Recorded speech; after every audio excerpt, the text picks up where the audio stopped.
I think it's more about going back to Simon Sinek about your why and why you do what you do, and then having people drawn to you as a beacon around that. Hey everybody, thanks for checking out Be Original with Isley Creative, where we take a behind-the-scenes look at the world of effective marketing. Thanks for tuning in, and we hope you enjoy. What's up, everybody? Welcome back to the Be Original podcast. My name is OJ. And I'm Christian. And today we are joined by a very special friend. I'm going to read his little thing here I wrote. He's the managing partner and chief creative officer at Manifesto Agency. He's a husband and a father of 3 boys. From their very own manifesto, I love this. When you give a damn, you'll inspire others to do the same. And we love that. So good. Please welcome to the Be Original podcast, our very special friend, Tim Dyer. Tim, welcome. Thanks. I'm so glad to be here. I'm sandwiched between you guys. It's awesome. Best place to be. I've been practicing for weeks how to sit between you guys. I love it. Well, Tim, thanks for doing this with us. I feel like we've talked about this for a long time. We've done some work together professionally, so that's been fun. I feel like we've had several people on here, and it's interesting to see how we connect with our partners like Manifesto. And I feel like the reason we connect with people like Manifesto and other of our partners is because we have a very similar outlook on the human connection to things. And so I think that's kind of refreshing. That's why we've continued to work with each other over the years and have done some really cool projects together. And so I'm excited. So why don't you tell everybody like how you got to where you're at today, where it all started? Yeah. And we'll start there. Cool. I mean, and even along the lines of like be original, right? I mean, I'm 100% original. There's nobody in the world that looks like me, who acts like me, talks like me. That's not true at all. It's not true at all. You're right. It begins with my twin brother and I separated at birth by 6.5 minutes. Same, yeah. And but the truth is that has been a huge part of our origin story of just growing up together and ended up kind of going to different universities or different colleges and kind of getting different experiences as a whole, but being shaped very similarly, right? We thought, hey, someday maybe we'll have like an evening show together, like Johnny Carson times 2. Yeah, that's not popular. People don't do that. The Doublemint twins were taken by the time we grew up. Yeah. So we had to chart our own paths. But we at some point we actually found each other. We were pitching against each other in like new business type things for agencies. And I remember even calling him at one point, being like, "Dude, I have this new gig. Like, can you help me? Because you've been working this and I haven't." So we helped each other along the way, but eventually kind of forged a company together. So back to the idea of the being original. I'm not original. I'm only like left Twix we had left and right Twix, broke apart, came back together.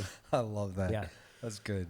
So you and your brother started Manifesto Agency. Talk a little bit about, I love your mission statement. Yeah. I mean, obviously that is right up your alley. That's exactly what you guys do, and the rally cries and the manifestos for companies. And talk to us a little bit about Manifesto.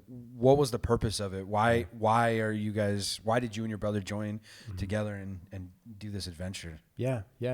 Well, both of us had been in this world of advertising and marketing in different ways. He was in kind of path to purchase retail, working on kind of expanding Apple's global footprints, particularly in South America and China. And for me, I was working in experiential marketing and had worked, as a creative director on tons and tons of different brands. But ultimately, I got called to join this group called Summit, and it was kind of a group of community for Gen Y, kind of millennials who are the doers and dreamers of Gen Y, who were pioneering for the planet. And it was a huge opportunity for me just to kind of be exposed to what's happening in culture and business and philanthropy, and totally drank from the fire hose. We put on the first ever summit at sea. Took 1,000 entrepreneurs on a boat to talk about the world's oceans and the impact on the world's oceans. Of course, we had to offset our carbon footprint because a cruise is a good carbon footprint.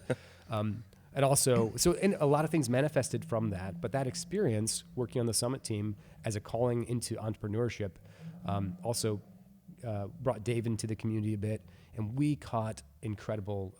We caught this sort of fever pitch.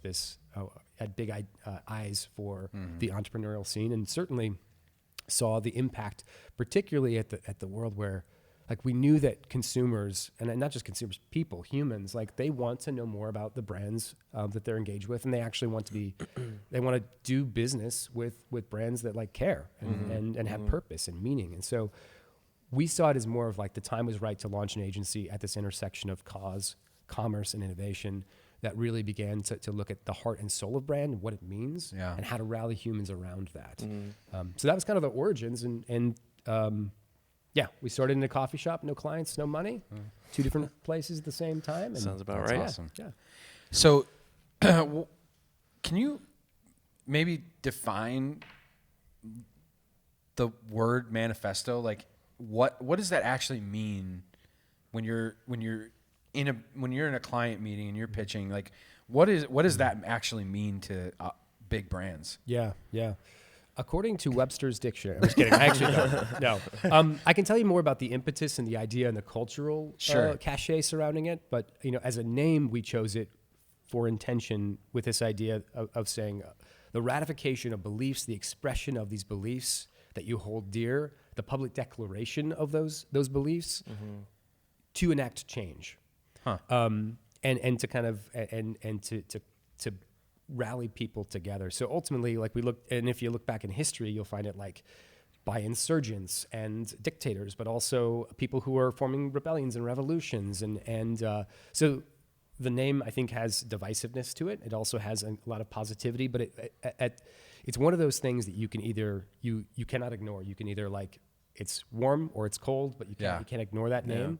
And the idea, I think, and maybe the definition as it relates to brands, is really about taking them and declaring their beliefs to the world, finding a way to turn that into anthemic content or into campaigns, but ultimately kind of like an inside-out approach to branding. And instead of just saying, we'll say this, I think of the antithesis, if that helps to define it too, is you guys have seen The Christmas Story, Little Ralphie? Yeah. That wonderful moment where he's like, gets his decoder ring, whatever, and he's and at the end of the day, it says, drink more Ovaltine. And he's like, his face, he's disappointed. He's like dashed all of his hopes. Yeah. It's we never wanted to create a brand or an agency, I should say, that just focused on like slinging and selling stuff. That's the way the world works, but it was more about the idea of like, why do I want to do business with a brand? Like, what's their heart and soul? How can I get behind it? And so the manifesto is that mechanism. So I know that was a deviation from like, hey, what does that mean? No. But I think it for first blush, this idea of belief-led, inside-out kind of brand storytelling. Well, it's interesting because we just did another interview and we talked specifically about this because marketing has transitioned. I feel like even more so. I still feel like there's a lot of brands that aren't doing it, but I think there's a lot of brands that are doing it and doing it very well in a sense of like building that community, like around there's, when we had this last interview, their specific example was products. Like if you're putting out a product, building a community and a lifestyle around that product, and it's not just about the selling aspect of it. It's actually about, the experience. What are you experiencing in this community that ultimately drives sales, that drives the needle for the back end department to be happy about what you're doing. But there's so much value in that. The bottom line is I think as consumers, we're growing to understand that we want a personal touch behind the brand. We want to be able to know who we're talking to, what the product is, why what purpose does it hold in my life? And it could be anything from a camera to an iPad. We want to know how it impacts our lives and how it impacts other people's lives, and what is it the change that it's happening behind it. So I love the idea of that manifesto, because that really is ultimately what it boils down to. Yeah, right? It narrows everything down. I mean, you think about, put 2 shoe companies next to each other. They're not meant for the same demographic, right? Yeah. But I think when you have a sort of manifesto that drives the business, it creates a culture, and that culture is your demographic at that point. And I just think it's easier because then you create more brand loyalty. You create, just like OJ said, a community that attaches itself with that brand, in a sense. Like, you know, you look at, I keep thinking of shoes because it's become a culture. You know, the shoes have become a culture, right? Yeah. And you have like Yeezys and things like that people are buying and selling for crazy dollar amounts because they're limited runs. But it's created that culture of it, right? Because they have a look, a belief system, a style, a lifestyle that has resonated with a specific demographic. And I think it's really cool because if you don't have that manifesto, what are you doing? Right. You're kind of flapping in the wind trying to get everybody. Yeah, you know, like it just casts a huge net. That's a really good question, though, because even in our pre-interview time together, you mentioned like there are brands that are doing it really well, but there's a lot of brands that aren't doing it. So what is it? Why do you think that? Why do you think that is? Why do you think brands don't take the time to do this part? Yeah. Is it hard? Yeah. You know, I think it's part of it actually is about the idea, because it's one thing to write a manifesto or say, we're going to actually have this written document that guides us, because that's where a lot of the work for some brands, that's where it ends. Sure. Or the idea of saying we've written out our values, or and we've left it on the table, and it just doesn't go any further than a PowerPoint document or something like that. So I think turning something into an anthem is part of it, not just making it a flash in the pan. Because I think if you guys remember, even Super Bowl, not this year, but the previous year, I think Jeep did an interesting spot, and they kind of said, here's your manifesto. They were kind of snubbing their nose at the idea of a manifesto by just showing what this vehicle could do, and like climbing up waterfalls and all kinds of crazy stuff. Yeah. It was their way of almost like, you know, bucking their head against maybe an advertising world moving towards saying we have to have a written manifesto that declares this, and then we have to create this beautiful spot where a guy's deep voice, you know, is delivering that. Yeah. And yet there's value there because it's an artifact that serves as a way to kind of like catalyze people. But I do think when you said about who's doing it well and who's not doing it well, I think part of it is leaving those things or creating the disconnect between CEOs and chief operation officers and CMOs and the people behind it. So we've actually found this huge gap that kind of bridges that in this world of employer brand. The idea of basically creating a brand that's driven by beliefs and values that actually is an inside-out approach to who you are, and it's consistent and true. So when somebody sits there buying like a, you know, Kimberly-Clark Kleenex, like they know that the brand they're actually buying on the outside, the characters, whatever the storyline is, that it actually is influenced by a belief system on the inside. Mm-hmm. And I've certainly encountered many brands over time that were extremely inconsistent. Maybe one that was really consistent was Red Bull. Like you go to their offices, people are literally skateboarding above your head and around. Sure. Like the can exists to actually serve the function of Red Bull giving you wings, or this idea of like the lifestyle side of it versus the other way around. So I've certainly been in offices where they had an incredible brand. They maybe even produced things that said they had belief systems when it came to the outside world, but like you get lost in their offices. Sure. And they're boring people who want to, you know, who are ready to like jump out a window because they're like, I can't live in this culture. Yeah. So you brought up a good example with Red Bull, but maybe I don't mean to put you on the spot either, but what's another really good example of somebody that's really doing it really well, and how have they executed on it? Yeah. Yep. Like from an outside perspective, when we look at a brand, how can we tell whether or not they're doing a good job of that? Mm-hmm. You know what I mean? Well, I think one recent one that just hit culture was Cadillac, and I don't know what your guys' personal relationship with Cadillac is as far as perception goes, but I think many people have thought of it as kind of an untouchable brand or one that's not for them, maybe even their parents' brands at times. Mm-hmm. And Cadillac has done a really interesting thing because they sort of penned a manifesto, but then they turned it into an anthemic content. They engaged a celebrity voice to help share that. It's a really They actually shifted the positioning of the organization, looking at a brand new audience that's more around aspiration and ambition, and the idea of saying, hey, like we're working hard for something, and actually something I want to be part of and I want to be proud of. And so I look at Cadillac and say, I mean, it's fresh, really off the press in the last couple of weeks, like incredible example of an organization that decided to leverage the idea of a manifesto as a shift to signal change within their organization and to their key stakeholders and clients and future customers as well, or future consumers, and basically saying, hey, it's okay. And actually we invite those people in who are striving for something more to join us. And so versus being like elitist, like there are other Other brands that I've seen had communication at one point, and they talked about the exclusivity and the inaccessibility of the brand. Saying like, talking about having arrived and the idea that few will do it, and whereas Cadillac is inviting people into the fold and saying we may not be like your brand today, but we will be for tomorrow, and we want to commend the people who are like working with a little bit of heart and hustle to kind of get there. So it's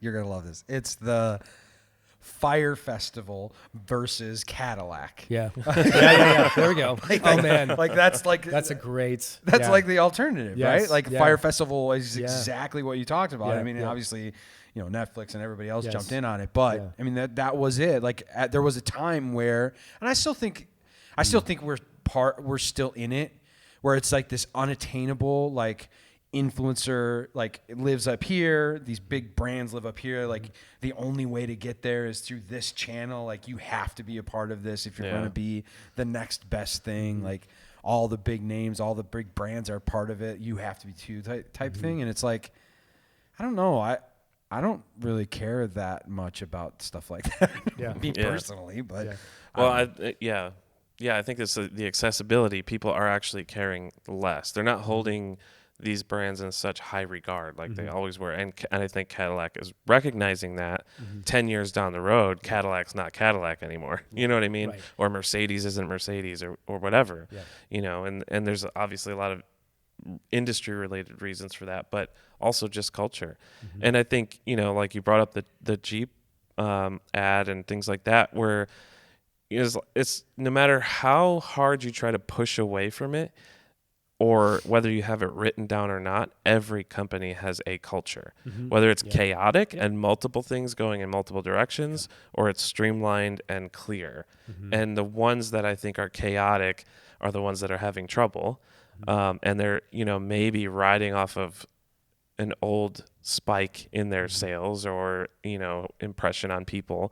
But social media has made everything visible and accessible. And people are like, I'm not up with that, that type of mentality anymore. Like you can't just, we talked about it on another episode with a photographer who's a Canon photographer, and Canon hasn't really done anything for people that are buying their product. They've always been like, here's a new camera. This is what you get. Where, Sony has been creating communities and getting engaged because they recognize that they can't just throw stuff out and people are going to buy it, So it's been really interesting, and we're going through that too. I mean, every couple of years we kind of refocus and figure out where we're at and who we are. Has it changed? Like what's our mission going forward? What things have been different in adding employees and things like that? The dynamic changes, especially as a small company. It's like every time we add somebody, our culture changes, and we have to figure out how that fits being a small company. When you're bigger, it's kind of, this is the culture we have, and do you fit or not? But it's paying attention to that and recognizing that you can't get away from it. Your culture can be, I don't believe in that. I don't believe in those manifestos, but it's still there. Like it's there whether you want to believe in it or not. Yes. Well, I think it's true. I think it's a mixture of that, and I think our culture has shifted a lot too in that sense, because it's you look at brands like Hello Bello. Have you ever heard of Hello Bello? I'm behind on this one. So Hello Bello is like a brand. They're a new baby product company, but their whole thing is the natural, like that type of approach, right? But they've done such a great job at like making sure that they're all inclusive, and they're every aspect of it is community based. Like everything about them is community based. One of the questions I was going to ask you too is, do you think that brands are starting to realize that they have to I feel like Cadillac got to that point because they realized that they have to transition. Do you feel like that's how most companies are going to come to that realization now going forward? Yeah. I mean, as just an example of this, so it was 2017, and it was a very high-level marketer at Facebook who flashed a slide in front of, about 1,000 advertising professionals gathered together, and the slide, what it really contained, the essence was how many organizations were being toppled by young competitors. So think of like the Purple Mattress, the Caspers of the world, outpacing some of the big guys who've been around for 25, 30, 40 years, even 100 years, right? And basically saying this is happening at a breakneck pace, and actually it's possible that even the tenure and the length of companies is dropping. We're seeing successful companies scale globally in less than 10 years. Like that's unheard of, you know? Or like the Ubers of the world, like those kind of crazy organizations that literally have suddenly they're everywhere and crazy growth. But I think, to that point about like watching, culture change and shift in these companies finding their need. Victoria's Secret is another. I shocked them. I find myself mentioning, but they've been in the news lately because they're an organization who's had to shrink back more and more because they kind of lost what their heart and soul was. Yeah. They're in a place where a lot of other organizations are rising up who are addressing, frankly, a much wider need set and saying, hey, women come in every shape and size, and you are beautiful, and things that really don't just address this sort of this iconic ivory tower of an idea, but rather saying, hey, like we know culture's moving in a way, and these other brands have have kind of come and met people where they're at. And direct to consumer brands, things like that is a great example. So, I mean, that's one I think that was like retail giant that's suddenly shifting gears and trying to find their own voice and their place and where they belong or fit in culture, or if they don't. And it's companies like, you brought up a perfect example, Victoria's Secret, and companies like, there's a entrepreneur, a woman, I think she's from Michigan, I could be wrong, but she owns an organization called SheFit, which is which is blown up. And it's that whole thing. It's that all inclusive. Like we make products for everyone, and it's not just for this woman. Yes. You know what I mean? So, and I think society is driving a lot of that because I think we are all sick of looking at it like that. Like as consumers, maybe not. I don't know. Well, it's getting down to the details where before it was just like, a piece of clothing was a piece of clothing, period. It's like, this is a cool design, if, a cooler fit, whatever it was, and then you had different sizes. That was it. Sure. Now they're having to get into the weeds and say, okay, there are different people that are shaped different ways and whatever it is, different heights and all this, and they're having to get more detailed and pay more attention to their customer base. And I think it's creating an authenticity. I don't know that big brands have ever been like, this is what it needs to be, and everybody needs to look like this and act like this and do this. I think is more of a perspective of, this is the product that we have, and now the products that they have to get more detailed. There needs to be more options. You know what I mean? So it's and it comes from within. Like, brands have never had to think so in depth about what drives them. It's like, well, I just made a cool T-shirt and then turned into this global company, but now they have to think about why did I make a cool T-shirt? What am I making it for? And that drives growth at that point. And it connects with people on that level that we need to be connected with. And I think people now are looking for that connection out of brands more because we actually have lost connection with each other a lot. So a lot of it comes into, we're in social media so much that brands are people to us. It's just another account, right? And we're trying to, we see it all the same way, and it levels the playing field rather than you have your small communities in person and your friends and your relationships, and then a brand is something that you go and buy at a brick and mortar store.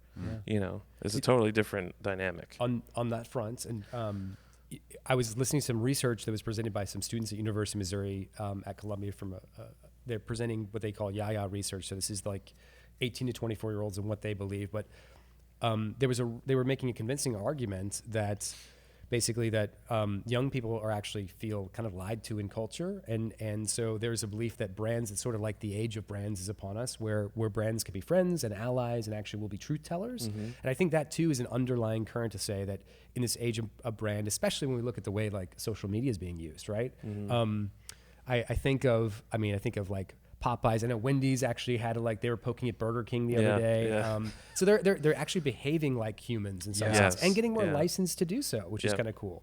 again, not getting sued for it. Right, exactly. And we don't, but they have to be agile because they have to respond in real time. Yeah. Sure. You know, Meat Sweats is a great example of like something that kind of like, you know, went as we were all working on that together, that kind of went viral overnight.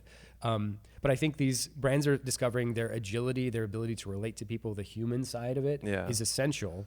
And of course, at some point too, like we have to ask ourselves a question, as you frame those things up, what we hope that Manifesto doesn't become a license to not have fun or express your personality. Right. Like it can't all be business. It has to be this ability to say like, we're about creativity, or we're about, you know, there was a crazy, I could just go on and on, but there was an interesting company I encountered just the other day that offers up a design assistant to people. It's probably threatening agencies, but they offer up a design assistant for $12,000 a year, I think. And it's like, you can have your design assistant sort of work remotely, like endless rounds of revisions. But what I loved about it was this new company, they were totally mission driven. They're like, we want to have a mission. Basically, our goal is basically to kind of like, is provide and be the best sort of support of creativity in the world. Something along those lines. It's really inspiring. Yeah.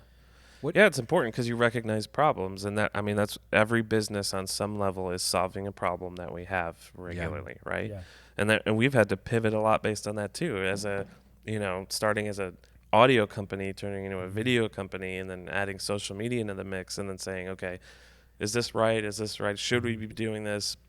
How are we best serving our clients, and are we solving problems well?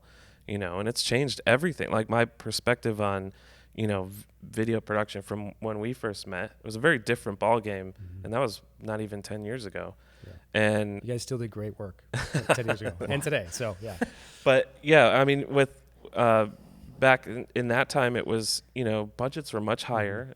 Video projects were much more frequent at those high budgets, you know, because it was pretty exclusive still. You know, it was, you didn't have to pump out content as regularly. Right. And then we're, you know, in the last couple of years, we've recognized, okay, you need to put a lot of content out. And the reality of any company spending the amount of money on 10 videos that they would have on 1 or 2 a year is it's just not realistic, right? So that's how we've pivoted and come and said, well, the whole point is to provide solutions, not to just get rich off a couple videos a year. You know what I mean? Yes. Or a couple commercials or whatever. And I think it's the same mentality brands are starting to understand is, okay, you know, this might not be attainable. We're not solving the problem. We're just an exclusive brand now, you know? And I think that's just a big shift that's happening is we're recognizing the human element of it, that people aren't going to spend money on something that's not solving a problem in their life. Absolutely. You know? I think too, to go along with that, I think that even in the conversations in the rooms that we're meeting in with these brands and our potential clients, I think even in those meetings, the dialogue has shifted, because I think even up until this year, I still think that there's a lot of people that the ROI is still the biggest topic of conversation when it comes to whether it's content or whatever, any type of asset that they're going to be putting out to their potential customers or to their customer base. It was solely around ROI. I still think it is a big part of it, but I think more and more we're realizing that there's not necessarily a financial ROI as much as there is a personal ROI, because you're investing now in your community, and there's not always going to be a direct result of a sale per se. It's you're building what, you know, Paul said, we're building community first, and that in turn then translates to dollars, because we're building a faithful community. Yeah. So I think that's what's caused us to pivot to a point where we're saying, okay, like, yeah, we can do these staple, you know, these tentpole, really awesome commercials that we're going to put up and we're going to put money behind. But really what it boils down to is we need to get out in front of your clients every day, you know, twice a day. You know, it needs to be this kind of content. We need to, you know, we need to gear it around product releases or white paper releases or whatever it is that we're doing. And I think that's what's driving a lot of business. But I also think that it's still in its infancy. Yeah. I still don't think brands are quite realizing the value there. Yeah, they're not used to how fast the things shift, nobody's used to it. It's faster than we can handle, really. It really But really is. when we first got into social media advertising, it was you could guarantee a pretty immediate result. You were like, it's still pretty new. Like running ads on Facebook, you're going to get 200% return on everything, and it was working that way. But now, even just a couple of years later, it's not necessarily like that. We're back to the longer play. Totally. And people are getting uncomfortable with that. Yes. Again. But maybe good. I've heard some anecdotal stories about this as we look at the pendulum shifting and swinging. Not that data's going away, but people are understanding that that we're still making decisions not solely based on data, but really on kind of our heart and our mind and our sort of like human impulses in that sense, and rationalizing with the data side. And I think there is actually a swing that's going to bring us to a slightly healthier place that allows for more, I'd say the truth is quality and being able to truly like strategically be faithful to the origins of a campaign and a story over time, rather than trying to, because we've also seen companies who talk about people who aren't doing it well.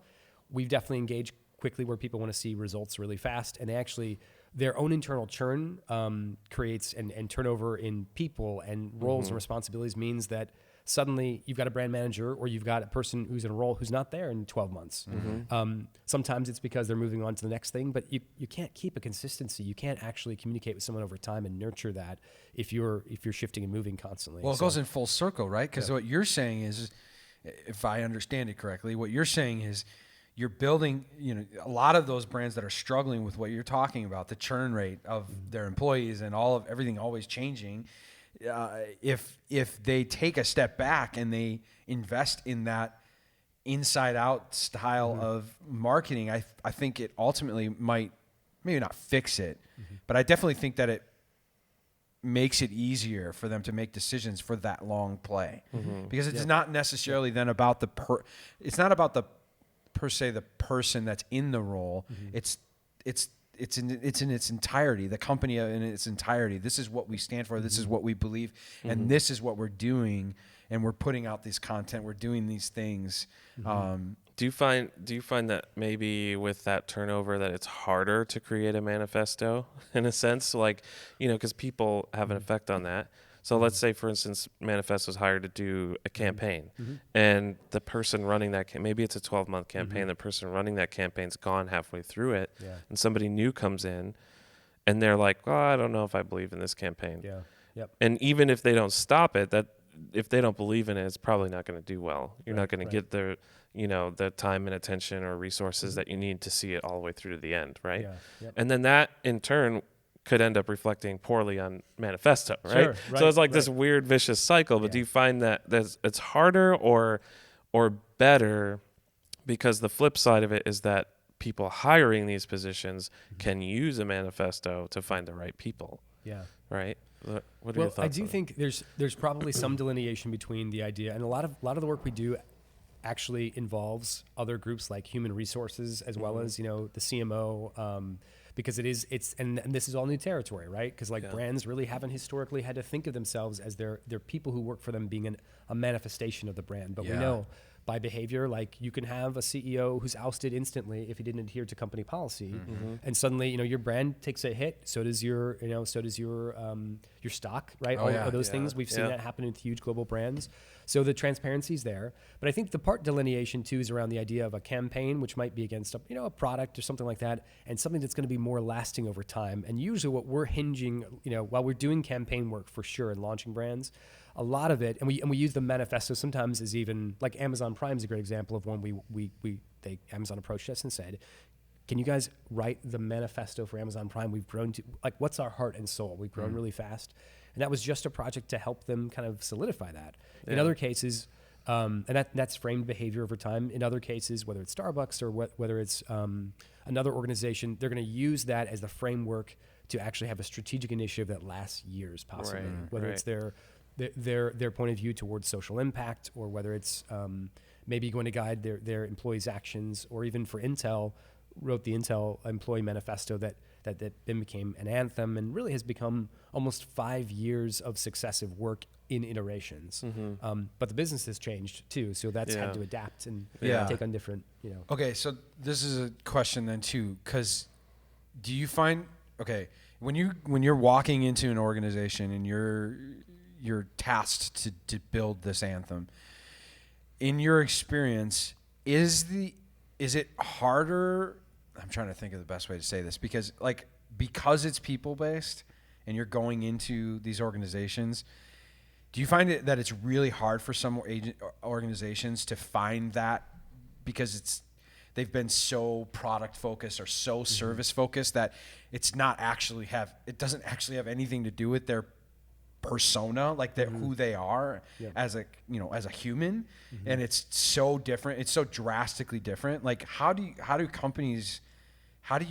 combat that? Because I could totally see some companies, like you walk in and it's not at all what you expected. They have this very weird facade of who they are behind closed doors versus what they're presenting to the public. And I could totally see where there's like this really weird, like, leadership knocking heads and all of this, like, I don't know, it could be really tough from your perspective in trying to, I don't even know, like, do you mend both of them together and somehow create this thing that is them? I don't know. I think, well, and that too goes back to that brand versus, like, big sort of organizational level. And I think the brands that are engaging with us, sometimes they've already figured that out. They're like, we need, it's not about the product at some point, or we have so many products, we're actually part of a portfolio. Sam Adams is a good example of that one, where we worked with them for multiple years. But our work began with looking at kind of like their CSR platform, their kind of corporate social responsibility and how they engage people, and then kind of moved over into saying, well, these brands kind of need to turn, Sam Adams needs to stand for something. How do you make it cool to bring that to a party? What's its anthemic, what's our rally cry for this brand that may impact our advertising, that may impact the way we think about it, that may impact our packaging? So I think that, again, the doorway, the entry point to these things probably does happen more at the brand level, but it can certainly click down or move across to a product that someone has that they feel like has been sitting on the shelf without meaning.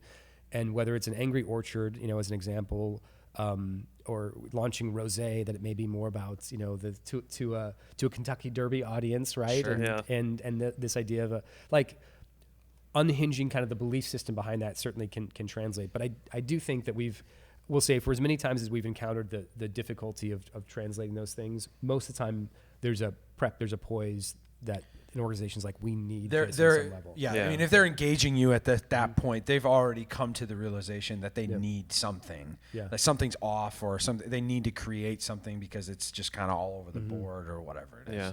That makes sense. You, in our pre-interview thing, you sent over a thing I want to touch on. It's the rally cry, because we keep talking about that. And 5 reasons why you need a manifesto is what you wrote. I want to know, like, why.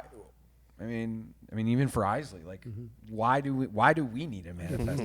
We don't need a manifesto. We don't need no stinking manifesto. That's right. Why are you even here? Get out of here. No, it's a good question. I'm personally passionate about, if you almost look at my micro area of study where I've chosen to have some individual expertise around, and even a platform, and writing that white paper, Rally Cry, for me, it's driven by a belief that basically that brands are nothing more really than a group of people bound together by a set of beliefs, because those beliefs impact their behavior, their design sensibility, what they do next. That's good. So with that hypothesis, that also means that the humans who are employed who are in a brand structure really matter. They are the arms and legs, the hands and feet of that brand, the voice. And so even the ambassadorship of it in some way. So the idea of the rally cry came from, we've had the opportunity to ride shotgun, to sit, and counsel some of the biggest brands of the world, many of the biggest brands of the world in this capacity. And what we've seen is recurring challenges over time. Different organization, same issues, same challenges. And so that helped us to understand, like, hey, there's a greater need for information regarding what it looks like to take this thing in culture that people know, oh yeah, we need to of course we need a manifesto, we need some values, we need these things, but actually turn that into something that can work and mobilize an organization and truly signal change. And so it's sort of scraped together. Well, the reason why I wrote it was it scraped together the best practices that we've seen over time, the conviction that I bring to the table, and even what I mentioned, those brands that are being toppled, the huge ones that we think will be around for another 100 years, that suddenly a purple mattress is, toppling instantaneously.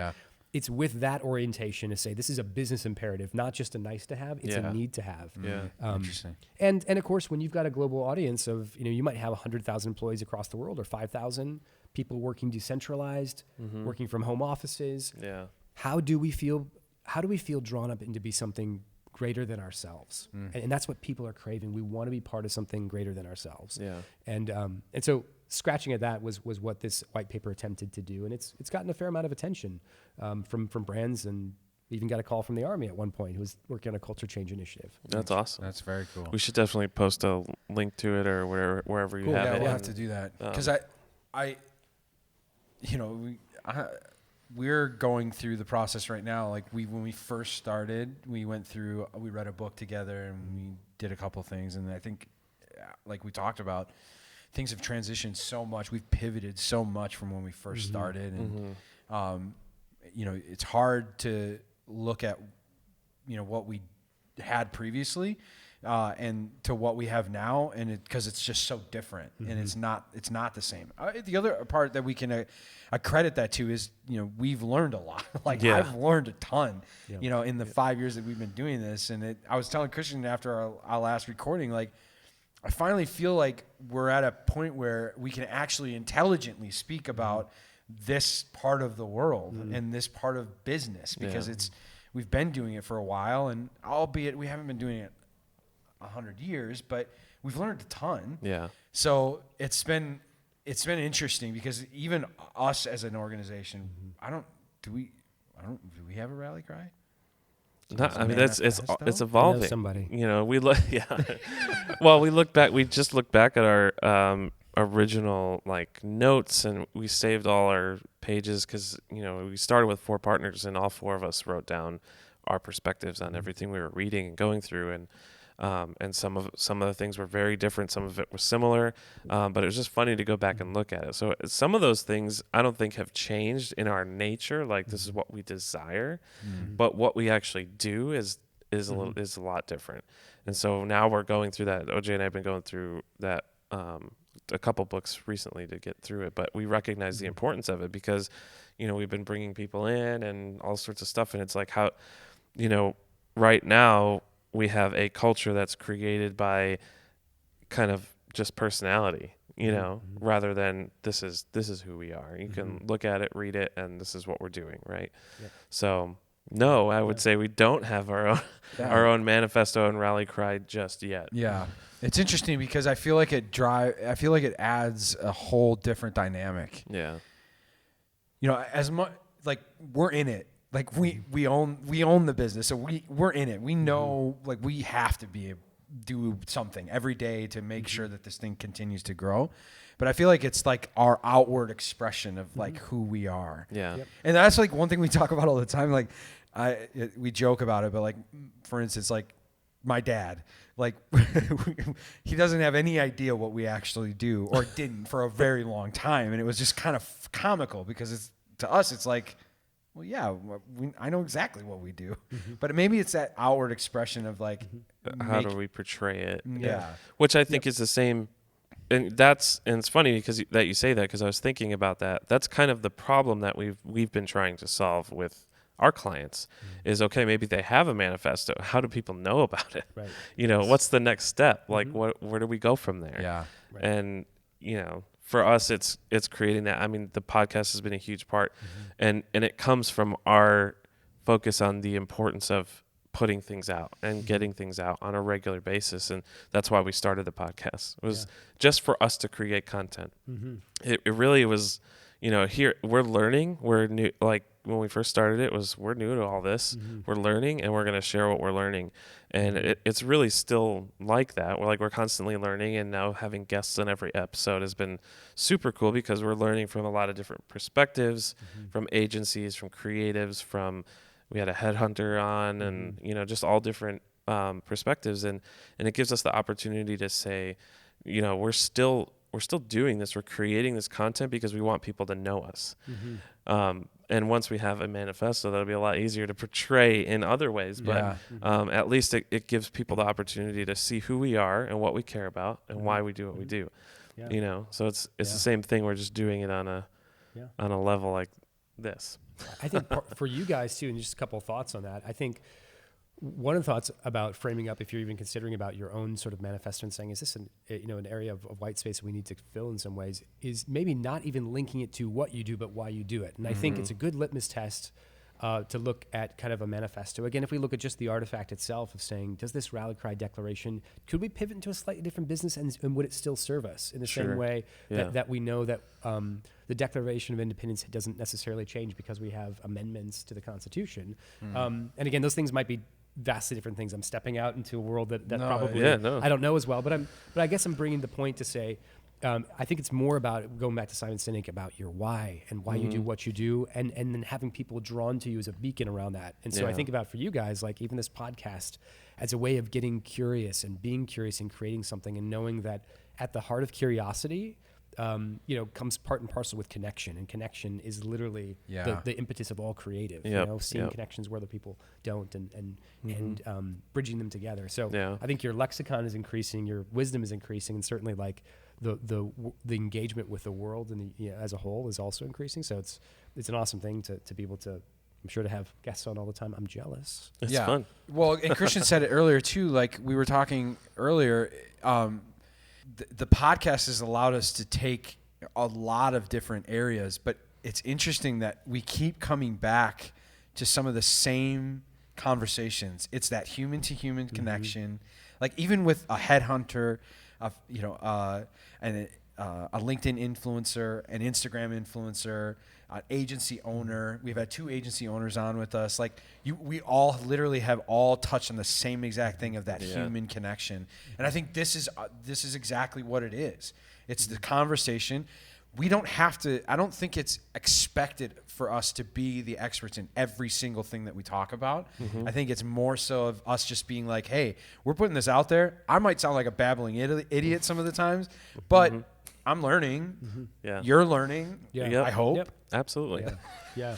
Well, and it again humanizes everything. It simplifies everything. And I think part of the reason why we started this initially is because marketing always seems like this mystical creature in the sky. You're like, it's smoke and mirrors and this and that, and people don't understand it. Even listening to some of the, the most influential marketers out there, you're like, okay, I get it, but like, what do I do? What's the next step, or what? Why am I doing this? Or, and it comes back to marketing it really boils down to understanding human nature, and you're never going to fully understand that. Everybody's different. Everybody thinks differently, and sure, you have groups of people that think on a similar level, but you have to communicate with people, and that's I think brands are recognizing that now is almost starting to individualize their process and personalize things in a way, because people need it. That's why it keeps coming up. People need that human connection, and they want it, and maybe we're lacking it in a lot of areas. And that goes back to, I listened to a ton of Gary Vee and a lot of these other guys. Like it goes back to their whole like thing, like creating content. Just put it out there, because somebody is going to relate to what you're going through at that moment. You're going to speak to that person, whether you know it or not. They could never, ever say anything to you on your social channel, but you could be impacting somebody's life for good, if you just take the time to do it. Like just put it out there, put the content out there, do it on a regular basis. And that's obviously that goes to what you brought up a really interesting point, and this is kind of how the way we've kind of wrapped everything up that we've been talking to with all our guests. But again, I'm going to put you on the spot. Like practical things. What can we take away from this? Like how do we, if we work in an organization, if we work for an organization, if we're starting an organization, how do we practically do the manifesto, the rally cry? Like how do we create that, or what's some ways that we can implement that into our Well, the first one I think is making sure that everybody's aligned. And so like, that doesn't mean that it has to be complete, everyone's completely unanimous, but it simply means disagree and commit, and basically saying it's in that commitment of whatever it is that you ratify together. That's a word that Intel introduced to us, and we use it all the time, ratify, because they have so many key stakeholders. They need to move forward and say, we walk through this door together. So the ability to not just open a door, but say everyone's filing through it, we're closing it behind us, and we've agreed upon this is the only way to go forward. And that also means not leaving anybody behind, or the idea that we're bringing everyone together. So when it comes to actually taking your manifesto, I think anybody can write a manifesto, but but it goes beyond that. It's saying, how do we turn this into something that's truly actionable? And that comes down to, campaigning, programmatic work inside of the organization, culture change initiatives, things that truly take time. I was even sitting with a team recently, and they're doing some amazing things. They're a company, a really fast-growing company out of Columbia, Missouri, that's focused, solely on veterans, and they're doing book clubs. And they're like, we're taking everybody in the organization. They've actually organized their entire company around and said, hey, there's something we can learn from small groups at church. We're going to do that here at work. Oh, that's good. And we're setting everybody in a small group. They may come kicking and screaming, but we're going to get them involved in a group where they're known and they have a voice, and we're going to do life together. It's not spiritual, but I think that's a really, that's powerful. Yeah, I love that. Yeah, those are just some practical things. And I think also, I'll leave with this too, just being able to declare those beliefs will mean a beacon for you. And also we're not all meant to work with everybody, right? People can be drawn to Manifesto. There are other people who are like, hey, you're not for us. You don't think the same way. Yeah. So we actually want to invite in people who believe like we believe, and we're probably going to repel some people who don't believe as we believe. And that's okay. Yep. And I think that's the cool part. So just being able to know that you're not for everybody. If your strategy is for everybody, good luck. Like, you need to figure out who your target is, also who your people are, what their beliefs and values are, rally it together, and then let some people spit you out of their mouth, because don't be it's that hot or cold, don't be lukewarm. Yeah, that's good. Yeah. Oh, that's awesome. Yeah. That was great. I really appreciate that. Well, it's been awesome to have you here. Guys. Yeah. Thanks everybody for joining us on the Be Original podcast. It was awesome to have Tim on with us. Be sure to like, comment, share, do all that stuff on every platform. Ring that bell. Make sure you get notified when new episodes come out. Thank you so much. We will talk to you soon. Peace. Thanks again for checking out Be Original with Isley Creative. We hope that this helps you put a little more you in your marketing. Catch a new episode every week right here on the Be Original podcast.